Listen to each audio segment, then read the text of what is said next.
오늘 저희가 계속해서 이제 사도행전 15장 말씀을 읽고 있는데요. 이 사도행전 15장은 예루살렘 회의가 있는 그런 아주 중요한 이제 장이다라고 말씀을 드렸습니다. 오늘은 우리가 읽은 말씀에 이제 이방인이 이제 할례를 받아야지만 구원을 받을 수 있다라는 그 문제로 예루살렘 회의가 이제 모이게 됐는데, 그에 따른 그 질문에 따른 그 문제에 따른 이제 결론을 이제 오늘 말씀에 맺게 됩니다. 이 야고보, 예수님의 동생이죠. 야고보가 이제 결론을 내리게 되는데요.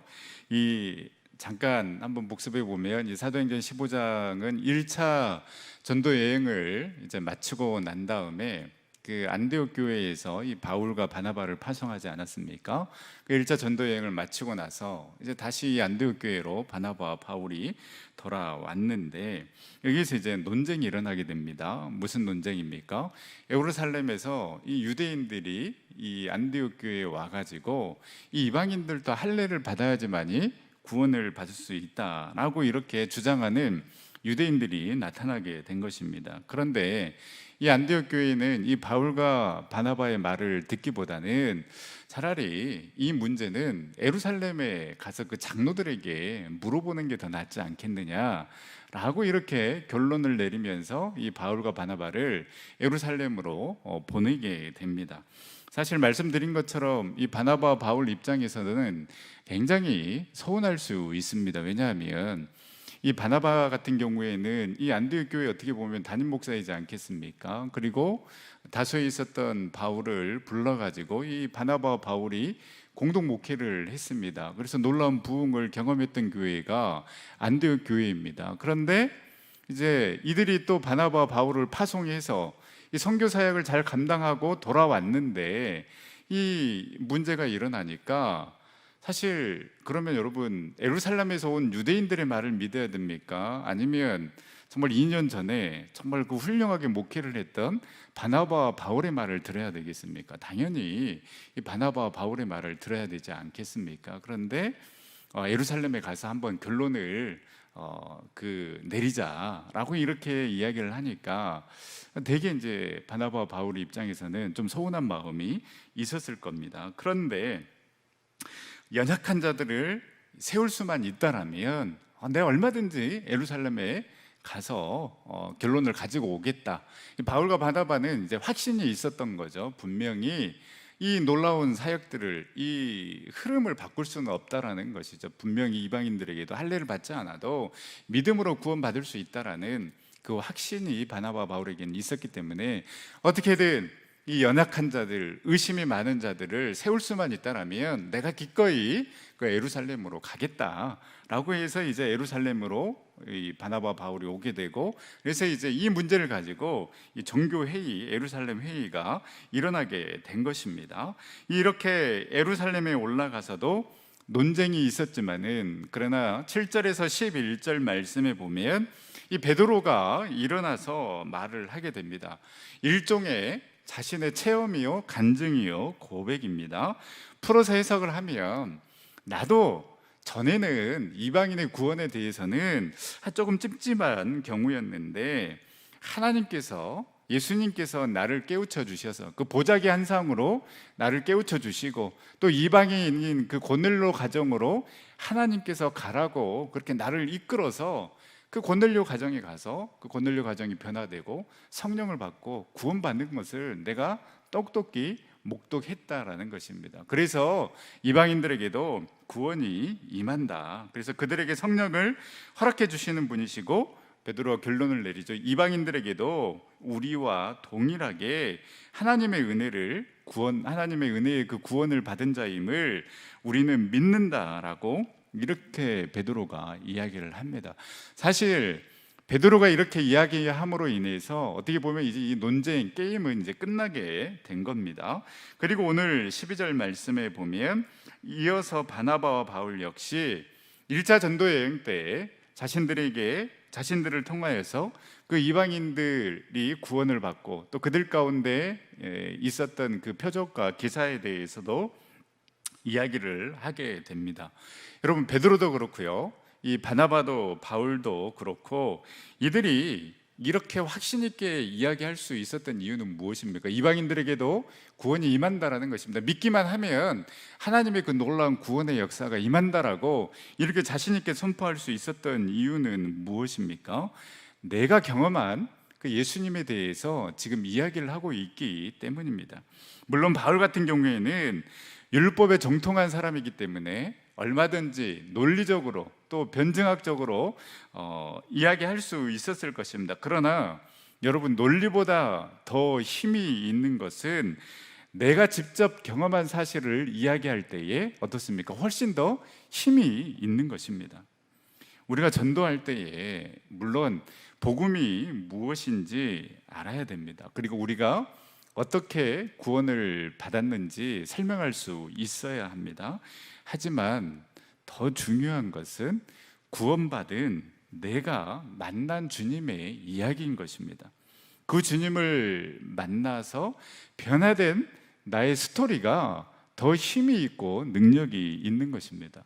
그 주님으로 인하여서 내가 이렇게 변화됐었다. 전에는 정말로 어둠 가운데 있었고 진노의 자녀였고 늘 그 불안한 생각, 정말 그 미래에 대한 그 불확실한 그 미래에 대한 두려움과 걱정, 염려가 있었지만 그러나 내가 예수 그리스도를 믿음으로 말미암아 내 안에 소망이 생겼다라고 이렇게 변화된 그 스토리를 이야기하는 것이 훨씬 더 중요하다라는 것이죠. 그래서 그 복음을 듣는 자에게 소망을 줄 수 있어야 합니다. 아, 나도 저 집사님처럼, 저 권사님처럼, 저 장로님처럼 나도 한번 믿어봐야 되겠다. 당신이 믿는 그 하나님, 당신이 다니는 교회 나도 한번 믿어보고 다녀봐야 되겠다라는 이러한 그 소망을 우리가 전해야 되지 않겠습니까? 그래서 베드로전서 3장 15절 말씀에 보면 우리 베드로전서 3장 15절 말씀을 우리 다 같이 한번 읽어보겠습니다. 너희 마음에 그리스도를 주로 삼아 거룩하게 하고 너희 속에 있는 소망에 관한 이유를 묻는 자에게는 대답할 것을 항상 준비하되 온유와 두려움으로 하고. 아멘. 이 소망에 관한 이유를 묻는 자들에게 대답할 것을 항상 준비해 하라고 말씀하고 있는 것입니다. 그러면 그 소망에 관한 이유를 묻는 자들에게 소망이 없기 때문에 우리에게 묻는 것 아니겠습니까? 그러면 그들에게 우리가 이야기를 하려면 내가 예수님을 믿고 내가 소망의 사람이 먼저 돼야 하는 것입니다. 우리가 베드로처럼 또 바울과 바나바처럼 예수 그리스도의 그 복음으로 무장되고 또 예수 그리스도의 그 풍성한 은혜를 체험함으로 내가 그렇게 변화된 사람입니다. 내가 그렇게 소망의 사람이 되었습니다. 내가 이렇게 은혜의 사람이 되었습니다라고 담대하게 선포할 수 있는 그런 복음의 사람들이 다 될 수 있기를 간절히 소망합니다. 우리 옆에 있는 분들 바라보면서 한번 이렇게 인사했으면 좋겠습니다. 당신은 은혜의 사람입니다. 당신은 소망의 사람입니다. 아멘. 내가 예수 그리스도를 믿고 그 예수 그리스도를 의지함으로 말미암아 내가 은혜의 사람이 되었다. 내가 소망의 사람이 되었다. 그래서 소망에 관한 이유를 묻는 당신에게 내가 담대하게 이야기할 수 있다. 예수 그리스도만이 우리의 참된 소망이 되신다. 예수 그리스도만이 우리의 참 구원자가 되신다. 수고하고 무거운 짐진 자들아 다 나에게로 오라고 예수님께 오라고 말씀하지 않았느냐. 여전히 힘들고 어렵지만 그 소망 되신 그 주님께로 우리가 나아가자. 그 소망에 관한 이유를 묻는 자들에게 내가 믿는 예수가 확실히 소망입니다, 구원자 되십니다라고 담대하게 선포할 수 있는 저와 여러분들이 될 수 있기를 간절히 소망합니다. 또 한 가지 생각해 볼 것은요, 이 12절 말씀에 보면 이 바나바와 바울이 등장하는데 여러분 좀 이상한 건 느끼지 못했습니까? 이 성경에서는 항상 순서가 중요하다고 말씀을 드렸죠. 그래서 원래는 이 안디옥 교회에서 사역을 할 때는 항상 바나바가 먼저 앞에 나왔습니다. 그런데 이 사도행전 14장에서 안디옥 교회에서 이제 파송을 하고 1차 전도 여행이 시작이 되면서 바나바와 바울이 아니라 바울과 바나바로 바뀌게 됩니다. 그러니까 이 선교의 이 주도권, 그 영향력이 이 바울이 더 훨씬 크다라는 것을 보여주고 있는 그런 상징적인 그런 순서라고 할 수 있습니다. 그런데 오늘 이 예루살렘 회의에서 이 12절에 보면 바나바가 앞에 나오게 되는 것입니다. 이 1차 전도 여행이 시작됐을 때에 사실 바나바가 어떻게 보면 이 안디옥 교회의 담임 목사였고, 이 바울이 있었던 다소로 가서 이 바나바가 바울을 데리고 온 사람입니다. 그런데 1차 전도 여행이 시작됐을 때에 이 순서가 바뀌었을 때에 이 주도권이 바울에게 넘어갔을 때 바나바는 전혀 자존심 상해하지 않고 그 바울과 함께 복음 전하는 사역을 감당했습니다. 왜 그러냐면 각자 그 부르심의 소명이 있다라는 것을 바나바는 알았기 때문에 그렇습니다.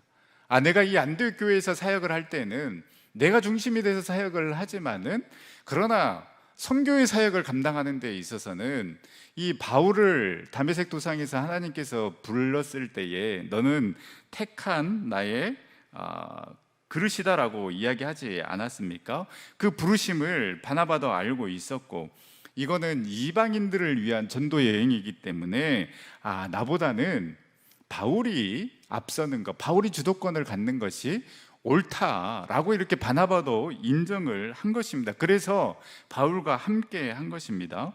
누가 앞서고 누가 우선이고 누가 주도권을 갖는 것이 중요한 것이 아니라 오로지 하나님의 영광을 위해 사역하는 것이 목적이 되었기 때문에 이 바나바는 순서가 바뀌는 것, 주도권을 누가 갖는 것, 이거 전혀 개의치 않고 전도 사역을 감당한 것입니다. 멋지지 않습니까? 그런데 오늘 말씀에 보면 바나바의 이름이 앞에 나옵니다. 지금 이곳이 어디입니까? 예루살렘이지 않습니까? 예루살렘에서는 바울보다는 바나바가 훨씬 더 신뢰도가 높은 사람이었습니다. 그래서 이때는 바나바가 먼저 나섬으로 인해서 이 증언의 신뢰도를 높여주기 위함이었습니다. 이때는 바울이 그것을 인정하는 것입니다. 이 예루살렘 회의에서는, 또 예루살렘에 왔을 때에는 나보다는 바나바가 훨씬 더 영향력이 있기 때문에 바나바가 앞에 서서 바나바가 주도권을 갖는 것, 바울도 인정하게 된 것입니다. 이렇게 바울과 바나바는요, 서로를 인정합니다. 그래서 내가 앞서야 된다, 내가 우선해야 된다, 내가 주도권을 가져야 된다 라는 이러한 생각을 전혀 하지 아니하고 그 상황에 따라서 언제든지 당신이 먼저 주도권을 가지고 움직이십시오 라고 이렇게 인정하는 모습이 이들 가운데 있었다라는 것입니다. 여러분, 교회에서 내 신앙의 경력, 또 이력을 앞세우고 또 세상의 경력, 세상의 이력 앞세우면서 내가 주도권을 가지려고 하는 그 순간, 거기에는 하나님의 사명은 없어지고 분열과 다툼이 있을 뿐입니다. 그러나 바울과 바나바처럼 우리의 목적은 하나님의 영광을 위한 것이기 때문에, 하나님의 이름을 높이는 것이기 때문에, 하나님의 교회를 세우는 것이기 때문에, 하나님의 성도들을 올바른 길로 인도하는 것이 우리의 사명이기 때문에 나는 아무래도 괜찮다, 당신이 주도권을 갖든지 내가 따라가든지, 또 이 상황에서는 당신이 주도권을 먼저 갖고 이렇게 얼마든지 변할 수 있다라는 것, 나는 괜찮다라는 그러한 믿음으로 나아갈 때에 우리도, 우리 교회도 든든하게 서가게 될 줄 믿습니다.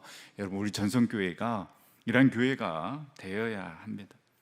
내가 앞서야 되고, 내가 내 이름을 내야 되고, 내가 주도권을 가져야 하고, 내가 여기에서 몇십 년 신앙생활을 했기 때문에 내가 더 주도권을 가져야 되고, 물론 그런 분들은 없겠지만, 그러나 우리가 우리 마음 가운데 이러한 부분들을 이제 완전히 무너뜨리고, 이 상황에서는 당신이 여기에 맞는 사역을 감당하는 게 좋겠습니다. 그래서 인정하는 것입니다. 그래서 세워주는 것입니다. 누가 주도권을 갖느냐, 이것이 중요한 것이 아니라 오로지 하나님의 영광을 위해서, 하나님의 교회를 위해서 서로의 달란트대로 서로의 부르심을 인정하며 함께 협력하며 나아가는 그 아름다운 모습이 우리 전성교회에 넘쳐날 수 있기를 간절히 소망합니다. 자, 이제 이렇게 그 혼란스러웠던 이 분위기가 베드로의 증언, 그리고 이 바나바와 바울의 증언으로 인해서 이제 완전히 잠잠해졌습니다. 이제 이방인도 할례를 받아야 구원을 받을 수 있느냐라는 이 문제에 대해서 이제 결론만 내리면 되는데요. 이 최종 판결을 내린 사람은 누구였는가? 베드로가 아니었습니다.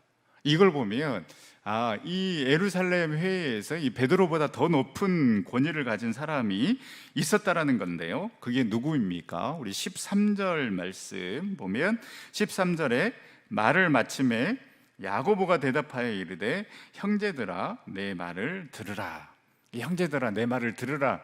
이제 내가 선포하겠다라는 것입니다. 그런 거 보면은 이 베드로보다 훨씬 더 권위가 있었던 사람이 바로 예수님의 동생 야고보였다라는 것을 알 수 있습니다. 이 최종 판결은 이 야고보가 내리게 되는데요.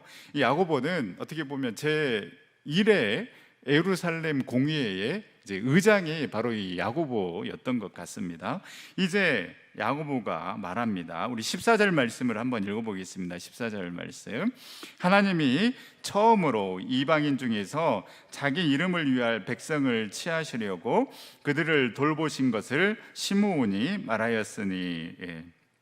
여기에서 시므온은 베드로를 이야기를 하는 겁니다. 히브리식 이름으로 이제 시므온이라고 했는데요.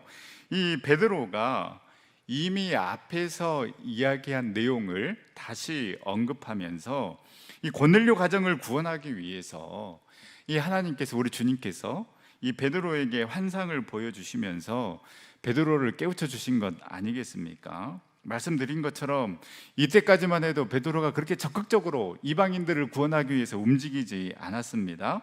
그런데 하나님께서 이 보자기 환상을 통하여서, 사도행전 10장에 나온 이 보자기 환상을 통하여서 이 베드로를 깨우치신 것입니다. 그리고 베드로가 이 예루살렘 회의에서 자신이 경험했던 그 경험을 이야기를 하면서 이방인에게도 우리와 똑같이 주 예수의 은혜로 구원받은 줄을 믿노라라고 이렇게 베드로가 선포하였는데, 이 베드로의 선포를 이 야고보가 그대로 받습니다. 그러면서 자기 이름을 위할 백성을 취하시려고 그들을 돌보신 것을 시므온이 말하였으니, 그들을 돌보셨다.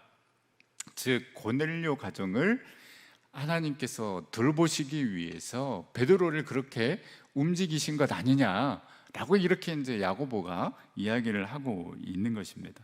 바로 이 돌보셨다라는 이 표현에 하나님의 마음이 잘 담겨져 있습니다.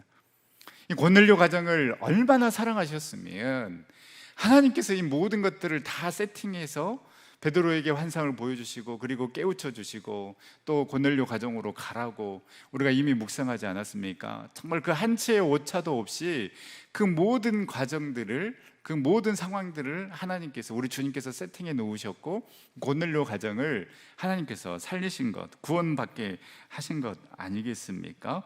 얼마나 사랑하셨으면, 이 고넬료 가정을 얼마나 구원하시고 싶으셨으면 하나님께서 베드로에게 환상을 보여주시고 그렇게 역사하셨겠느냐라는 것입니다.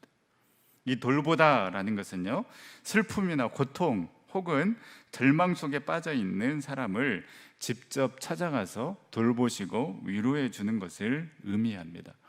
이 똑같은 단어가요, 이 누가복음 7장에 나오는데요, 나인성 그 가부의 아들을 예수님께서 살렸을 때에 그 동네 사람들이 누가복음 7장 16절에 보면 이렇게 이야기를 합니다. 하나님께서 자기 백성을 돌보셨다라고 이야기를 하면서 그 기적을 경험한 백성들이 하나님을 찬양을 하게 되는데, 하나님께서 자기 백성을 돌보셨다라고 하나님을, 예수님을 찬양하는 장면이 나옵니다. 구약에도 이 동일한 의미를 가진 단어가 사용된 곳이 창세기 21장 1절에서 2절 말씀인데, 우리가 잘 아는 말씀입니다. 한번 창세기 21장 1절에서 2절 말씀 한번 읽어보겠습니다. 여호와께서 말씀하신 대로 돌보셨고 여호와께서 말씀하신 대로 사라에게 행하셨으므로 사라가 임신하고 하나님이 말씀하신 시기가 되어 노년에 아브라함에게 아들을 낳으니. 하나님께서 말씀하신 대로 사라를 돌보셨고, 여기에서 이 돌보셨다라는 단어가 오늘 말씀에 나온 그 돌보셨다, 그리고 누가복음 7장에 나인성의 과부를 살렸을 때에 그 하나님께서 자기 백성을 돌보셨다라는 그 똑같은 의미의 표현입니다. 우리가 잘 아는 것처럼 하나님께서 아브라함에게 너로 큰 민족을 이루어 주겠다라고 약속하지 않았습니까? 그런데 25년 동안 자녀가 없는 것입니다. 물론 이제 중간에 몸종 하갈을 통하여서 이스마엘을 낳지만은 하나님께서 분명하게 이야기합니다. 이 이스마엘은 언약의 자녀가 아니다. 더 기다려라. 라고 이렇게 이야기를 하면서 25년 동안 이 아브라함과 사라 가정을 기다리게 하신 것 아니겠습니까? 그런데 하나님께서는 아브라함과 그 사라의 가정을 포기하신 것이 아니라 돌보시고 계셨습니다. 그래서 결국 믿음의 아들, 언약의 아들 이삭을 이 사라를 통해서 얻게 하셨다라는 것입니다. 여러분, 이 고넬료 가정을 돌보셔서 베드로를 보내주셨고, 또 이 나인성 가부의 사정을 돌보셔서 그의 죽은 아들을 살리셨고, 사라의 마음을 돌보셔서 끝내 그 믿음의 아들, 언약의 아들을 허락하여 주셨던 것처럼 하나님께서는 분명히 그 택한 자녀들 돌보시고 인도하시는 그런 하나님이심을 여러분 믿으시기를 바랍니다. 그 하나님의 은혜와 그 하나님의 돌보심이 있기 때문에 지금 저와 여러분들이 여기에 있는 것 아니겠습니까? 아까 마지막에 불렀던 그 찬양처럼 그렇기 때문에 모든 것이 감사한 것입니다. 내 뜻대로 되지 않는 것도 분명히 하나님께서 인도하셨기 때문에 그렇게 하나님께서 우리의 삶을, 우리의 가정을, 우리 교회를 인도하신 것이다라고 그렇게 고백하는 내 고백이, 믿음이 중요한 것이지, 분명히 하나님께서는 모든 것들을 당신의 뜻대로 우리를 인도하고 계신다라는 것입니다.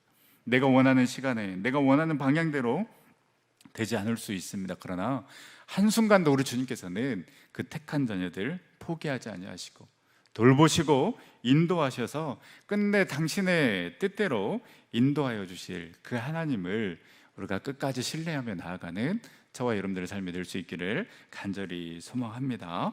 이렇게 베드로가, 이 베드로의 경험과 베드로의 증언을 토대로 해서 야고보가 이 바로 결론을 내리지 않고 이 말씀을 인용하는데요, 이 최종 판결의 근거를 어디에다 두고 있느냐, 바로 이 말씀을 두고 이제 야고보가 최종 판결을 하고 있는 것입니다.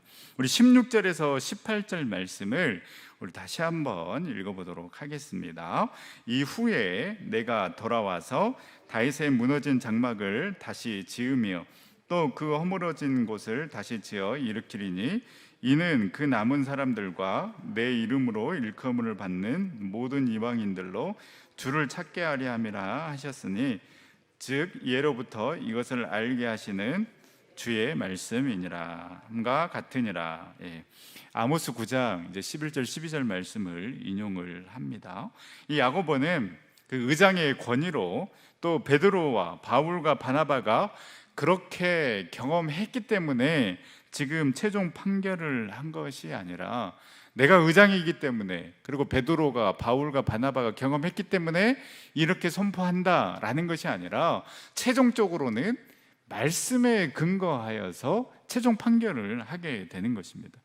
이 무너진 장막을 세운다라는 것은요, 다시 성전을 세운다라는 그런 의미보다는 성전이신 예수 그리스도를 통하여서 세워질 그 진정한 성전을 의미하는 것입니다. 그러니까 예수 그리스도가 성전이고, 그 예수 그리스도를 믿는 우리가 어떻습니까? 우리의 몸이 하나님의 거룩한 성전이 되는 것입니다. 그리고 그 성전이신 이 예수 그리스도는 유대인들만을 위하는 것이 아니라 이방인들을 위해서도 세워진 것이고, 이는 그냥 한순간에 계획된 것이 아니라 예로부터, 오래전부터 세워진 하나님의 계획이다라는 것을 분명하게 말씀하고 있습니다. 이 말씀을 근거로 해서 야고보는 이제 최종 판결을 하게 되는 것입니다. 여러분, 우리의 판단의 근거가 하나님의 말씀이 될 수 있기를 간절히 소망합니다. 또 우리의 기준 또한 하나님의 말씀이 되어야 하는 것입니다. 여러분, 왜 우리가 흔들립니까? 우리가 왜 시험에 빠지는가? 기준이 내가 기준이 되어 있고 세상이 기준이 되어 있기 때문에 다른 사람과 비교하고 또 세상과 비교하면서 우리가 실망하고 좌절하는 것 아니겠습니까? 그리고 하나님께 따지는 것 아니겠습니까?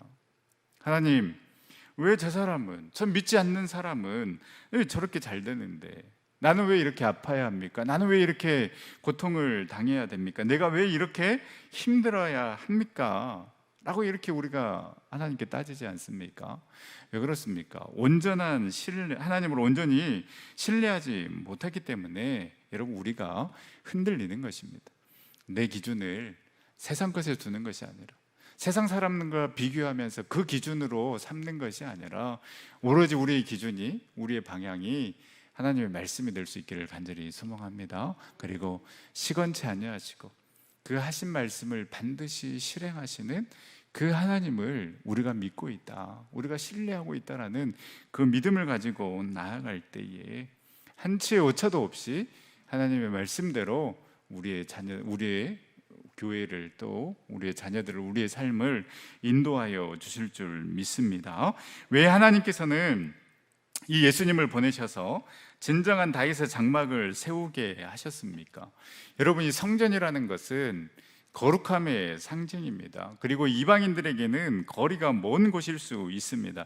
도저히 들어갈 수 없는 곳으로 여겨졌던 것입니다. 그러나 예수님께서 오셔서 십자가에 달려 죽으심으로 이 유대인들을 위한 성전이 아닌 모두를 위한 성전으로 다윗의 장막을 일으키셨고, 오늘 17절 말씀처럼 이방인들도 주님을 찾기 위해서 예수 그리스도를 이 땅에 보내주신 것입니다.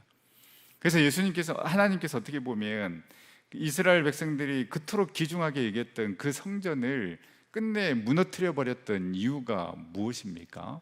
진정한 성전은 바로 어떤 눈에 보이는 그 성전이 아니라 진정한 성전은 예수 그리스도를 통하여서 완성된 그 성전이 진정한 성전이다라는 것을 보여주기 위해서 어떻게 보면 그 유대인들이 너무나도 거룩고 성스럽게 여겼던 그 성전을 어떻게 보면 무너뜨려 버린 것 아니겠습니까?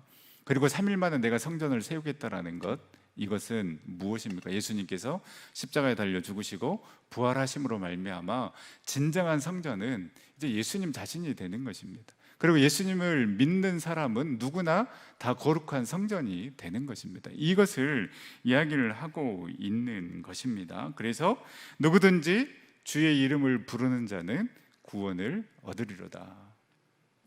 영접하는 자, 곧 그 이름을 믿는 자들에게는 하나님의 자녀가 되는 권세를 여러분 주신 줄 믿으시기를 바랍니다.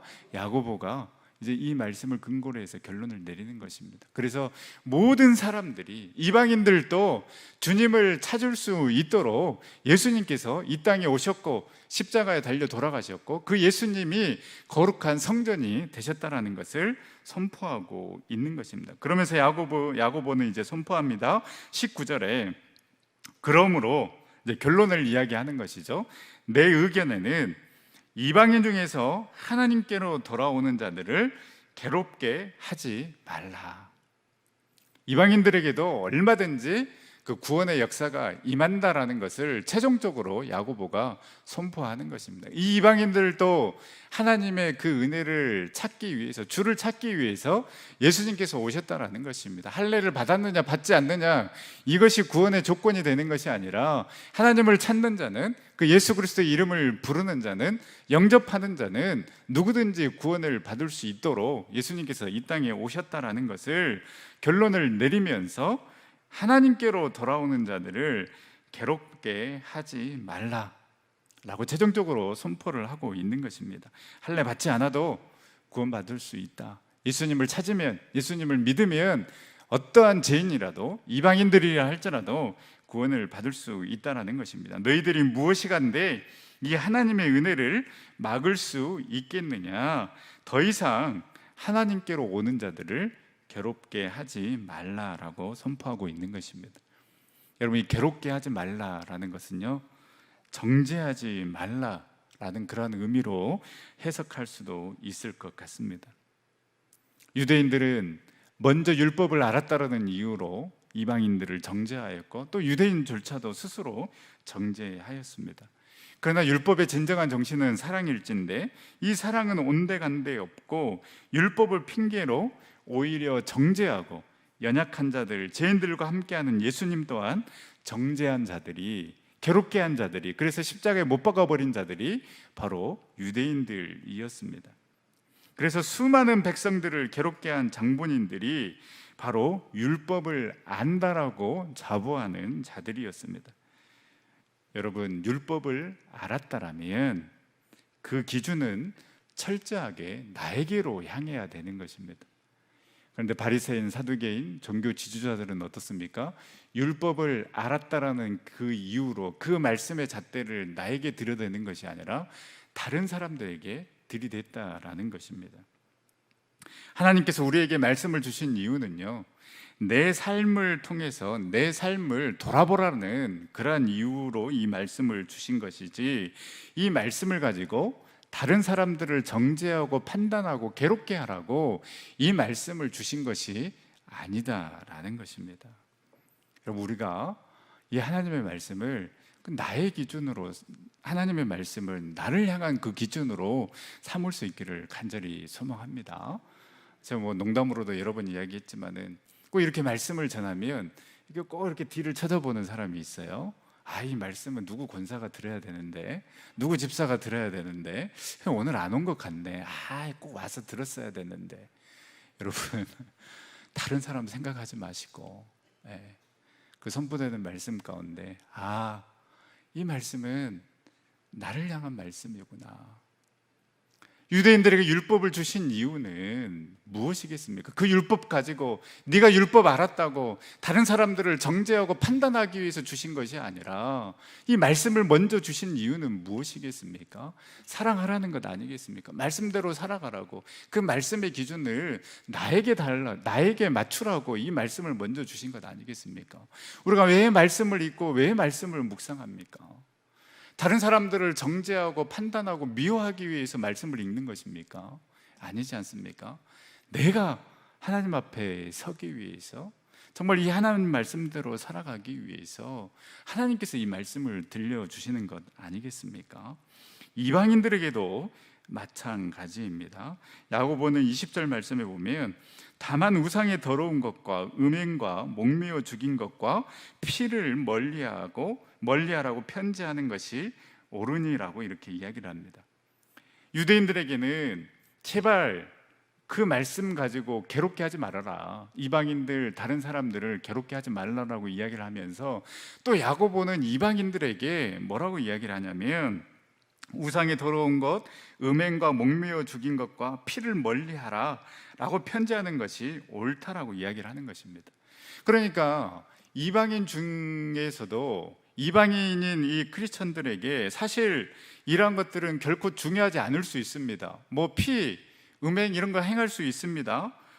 그러나 이 유대인들 크리스찬들이 봤을 때는 이거는 너무 혐오하는 것 아니냐, 이 유대인들 크리스찬들이 혐오하는데 왜 그것을 굳이 하려느냐, 좀 유대인 크리스찬들을 배려하는 마음이 너희들에게도 있어야 되지 않겠느냐. 그래서 만약에 예수님을 믿지 않는 그 유대인들이 만약에 너희들이 이러한 행동을 하게 되면 저 이방인들을 더 무시하고 멸시할 것 아니냐, 그러면 결국에는 너희들의 그 행동 때문에 피를 먹고 마시고 우상의 그 더러운 것을 먹고 마시는 것 때문에 예수님을 믿지 않는 그 유대인들이 저것들 안 되겠구나, 더 멸시하고 더 무시하고 복음에서 더 멀어져 버리지 않겠느냐. 그래서 너희들 할례를 받지 않아도 구원받을 수 있는데 유대인 크리스찬들을 좀 생각을 해달라고 이렇게 편지하는 것이 옳다라고 야고보는 이야기를 하고 있는 것입니다. 우리의 목적은 여러분 누군가를 실족시키는 것이 아니라 사람을 살리는 것이 우리의 목적이 되어야 하고요, 예수 그리스도의 그 생명을 어찌됐든 전하는 것이 우리의 목적이 되어야 되지 않겠습니까? 그렇기 때문에 우리는 늘 고민해야 됩니다. 어떻게 하면 내가 정말로 이 살림의 삶을 살 수 있을까? 내가 조금 안다고, 내가 좀 오래 믿었다고, 조금 직분을 얻었다고 누군가를 판단하면서 괴롭게 해서도 안 될 것이고, 또 나는 평생 이렇게 살아왔으니까 나는 이렇게 신앙생활을 할 거야 라는 것이 아니라 정말 다른 사람들을 배려하면서 참아주면서 함께 갈 수 있는 그러한 성도와 그러한 교회, 그리고 어찌됐든 한 영혼이라도 살리고 실족하지 않기 위해서 서로 사랑하며 서로 배려하는 그러한 성도, 그러한 교회, 그런 공동체가 될 수 있기를 간절히 소망합니다. 기도하겠습니다. 사랑과 은혜의 하나님, 참으로 감사를 드립니다. 이 수요일에도 저희들을 불러주시고 또 주님 전에 나와 예배드릴 수 있도록 인도하여 주심에 참으로 감사를 드립니다. 주님, 우리도 베드로, 바나바와 바울처럼 내가 만난 예수님에 대한 확신과 경험이 있게 하여 주셔서 소망에 관한 이유를 묻는 자들에게 담대하게 주님의 복음을 전하는 우리 전성의 모든 성도들이 다 되어줄 수 있도록 인도하여 주시옵소서. 그 택한 자녀들 포기하지 아니하시고 끝까지 돌보시는 그 하나님을 믿고 나아갈 수 있도록 인도하여 주시옵시고, 주님의 말씀이 우리의 기준이 되게 하여 주시고, 주님을 찾고 찾음으로 매일매일 부어주시는 그 하나님의 은총과 축복을 누리는 삶을 살아가게 하여 주시옵시고, 그 하나님의 말씀 잣대를 나에게 적용하여서 철저하게 나를 돌아보고 성찰함으로 장성한 분량에 이르는 성도 되게 하여 주시옵시고, 내 이웃, 내 성도 실족시키지 아니하고 살리는 삶을 살아가는 우리 전생의 모든 성도들이 다 되어줄 수 있도록 인도하여 주시옵소서. 우리 간절한 기도 제목 가운데 우리 주님 늘 응답하여 주시옵시고, 늘 하나님을 예배함으로 말미암아 위로부터 내려오는 그 풍성한 은혜 마음껏 누리며 나아가는 우리 전생의 모든 성도들 다 되어줄 수 있도록 인도하여 주시옵소서. 모든 영광 온전히 주님 앞에 올려드리오며 거룩하신 예수님의 이름으로 기도드립니다. 아멘.